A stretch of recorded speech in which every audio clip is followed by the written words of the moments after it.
Well, I did a couple of these and realized that it is nice to tell a little story and think about saying goodbye to the family farm. So I guess I'm going to do a series of these, and they're going to be roughly edited together because these are, again, stories for me and not exactly for everybody else, but I hope you enjoy them. This is the Jetstar 3 with the Oliver loader that came in and replaced the loader that they used to stick on the M670, so that it ended up sitting in the weeds. But one of the few modern gas tractors that was out on our family farm. This is always a real nice tractor to operate. It's got the 2-speed range transmission, and honestly, of all the tractors I've driven, the high-low on the Minneapolis always felt like a real nice transmission to operate. But that could just be me and what I'm used to. So, this is a tractor we'd drag a lot of forage wagons around with, because it was just the right size to be able to stop the forage wagons without getting away from them. You know, a fully loaded forage wagon, if your tractor's too small, the wagon will just shove the tractor around. And this tractor was, of the tractors we had, a nice size that it didn't get pushed around too much. Another old family farm story with the other two. This M670, when I was a very young kid, they'd have the loader on it, but they had to take the loader off because this tractor was also the tractor that we ran the chopper and the haybine and stuff with. And as the big tractor, being only 2-wheel drive, you got to take the loader off to get the extra weight off the front, to prevent getting stuck in the mud, and to help you get through the fields sometimes. And they eventually, or pretty quickly when I was a kid, ended up getting a hold of a Jetstar 3 with an Oliver loader on it. So they took the loader off this and put it to the side, and they never got the frame off the tractor. And the loader just sat on the side of the shed out in the yard the rest of my memory of it. So, and that one of the faded stickers on here is a green farm safety sticker that says "Be a safety bug," that came from some farm exhibition or something where they were trying to remind you not to stick your arm in anything that moves while you're out on the farm. Because it turns out being out on the farm is about being surrounded by stuff that moves a lot, and you got to remember not to stick your arm in there if you don't want to lose it. So, but I always remember that "Be a safety bug" sticker for some reason. But it's definitely faded and crinkly now. Well, this is a story time, and it's more for me than anybody else, so I'm just taking it from the spot I can hang my phone to look at this tractor. This is a Minneapolis Moline Model U. It's late 30s, one of the early production U's, I think. And it's a tractor that my grandfather got to replace an oil pull for a threshing rig he had. And then it ended up on our family farm and was, for many years, the baling tractor, because it was good torque and really handled a square baler real well.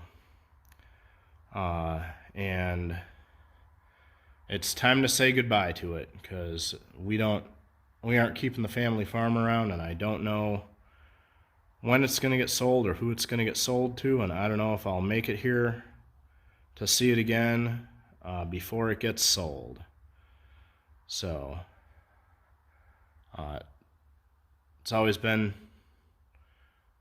one of the tractors that I have a lot of memories about.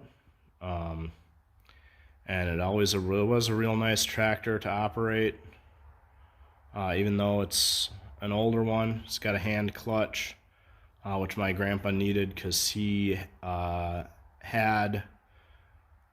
disabled and couldn't operate a foot clutch. In fact, they bought a brand new farm truck with an automatic transmission, so he didn't have to do the clutch on the farm truck either. So I guess that's a short story about that tractor. And hiding in the old barn opposite it is a different tractor that has a shorter story about it, but it's a tractor I remember going to an auction. My uncle, who ran the farm last, liked LP tractors. He thought they were real nice to operate, so he picked them up, stuck with Minneapolis Moline, but in part because Minneapolis Moline offered the most LP tractors of anybody, I guess. But this is a Jetstar 3 that was at an auction at Baraboo Implement, I think it was, when they sold out in Baraboo, Wisconsin. And so I have memories of going to that auction and picking up this tractor and a bunch of other Minneapolis parts and stuff, and hanging out for the day with my uncle. So a couple of short stories and bittersweet memories about the end of a family farm era. Well, as you can see, it's pretty crowded in this shed, but try and think about these.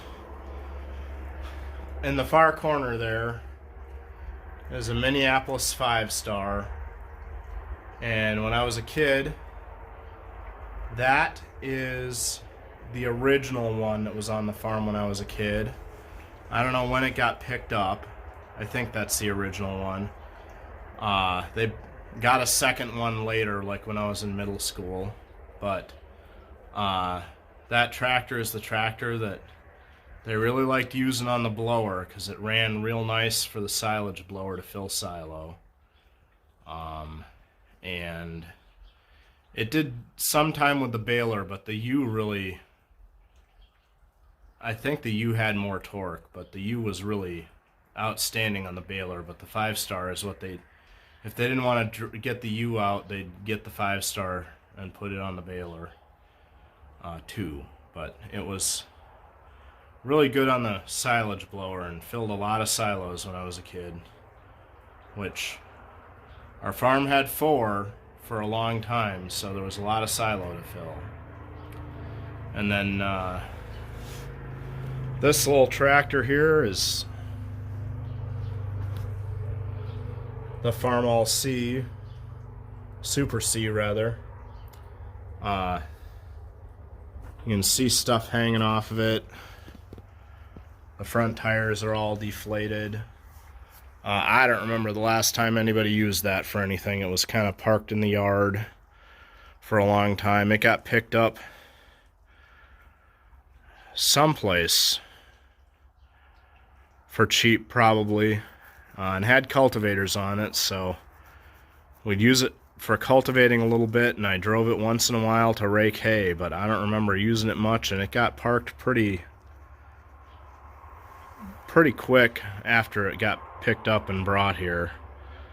I know our farm collected a lot of tractors, kind of like this. This tractor's missing a lot of skin, but it's a Minneapolis 3-star, I think. Not a Jetstar 3. Those are newer, but this is kind of the same size as that 5-star, roughly, but in LP, because, you know, my uncle really got into LP tractors and liked collecting them and was pretty active with using them. I remember using this with a brush hog, but otherwise it was just another one of the tractors that was kind of around, and if it was in running order, it got used, and if it wasn't in running order, it kind of sat and waited to get put back in order so it could get used for a bit.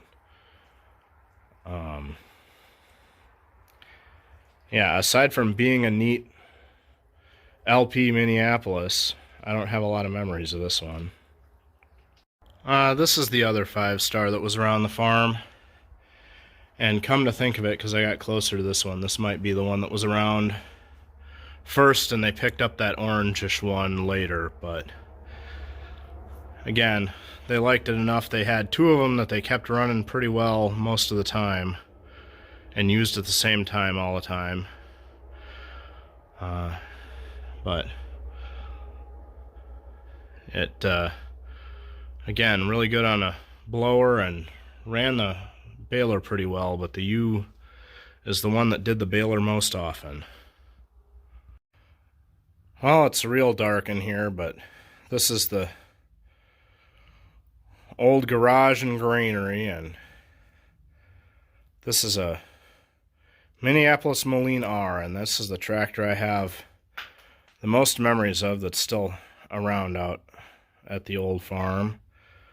I remember hauling a lot of hay wagons with it as a kid, and driving it with my uncles. It's another tractor that had a hand clutch because my grandfather couldn't run a foot clutch. So I think part of the reason they started going to Minneapolis is because they could still get hand clutch. Minneapolis tractor is pretty handy in town because there was a dealer in town. But I have a lot of memories of being real young and driving this Minneapolis R around a lot. So it's going to be sad when that goes, but it's been stashed in this shed and hasn't been run in, I don't know, 18 years or 15 years or something. Far too long. So whoever ends up with it, I hope they get it running or use it to keep something else alive. And I'm a little disappointed, but it's too late now.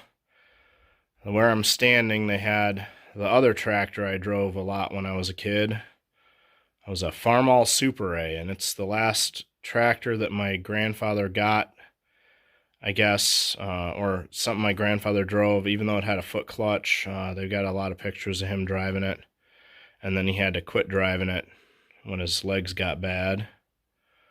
But I learned to drive on that Super A, and it was the fencing tractor. Tore around with a fencing wagon behind it, and they had the corn planter for it, so they planted a lot of corn, 2 rows at a time with it when I was a kid. But it also got parked in the shed and wasn't used for the past 10 or 15 years, so I hope that wherever it ends up, it's making a new home for itself and getting used. Well, the last story I'm going to tell today is about this Cub Cadet 147. It's in a dark garage, and I got my phone light on, so we'll see how it turns out. But on the family farm, I mowed a lot of lawn with this, and I also spent a lot of time fixing it. This taped up, hackneyed wiring job there is a custom built wiring harness that I put together on my living room floor when I was in middle school. Took the old crusty harness, took the diagram, and built an entire new one on my own on the floor in my living room so that I could rewire the lawnmower at Grandma's house and get it back on the road, back to mowing. So it's always been a real nice place, or a real nice machine, and hopefully I'm making an effort to get it saved at my parents' house, and I'll get a chance to make another wiring harness for it when I try to get it back in running order again, because I have a feeling it's another thing that hasn't been operated in 10 years or so around here. But unfortunately, everyone moved away from the family farm, and that means that there's nobody around to help keep things fixed.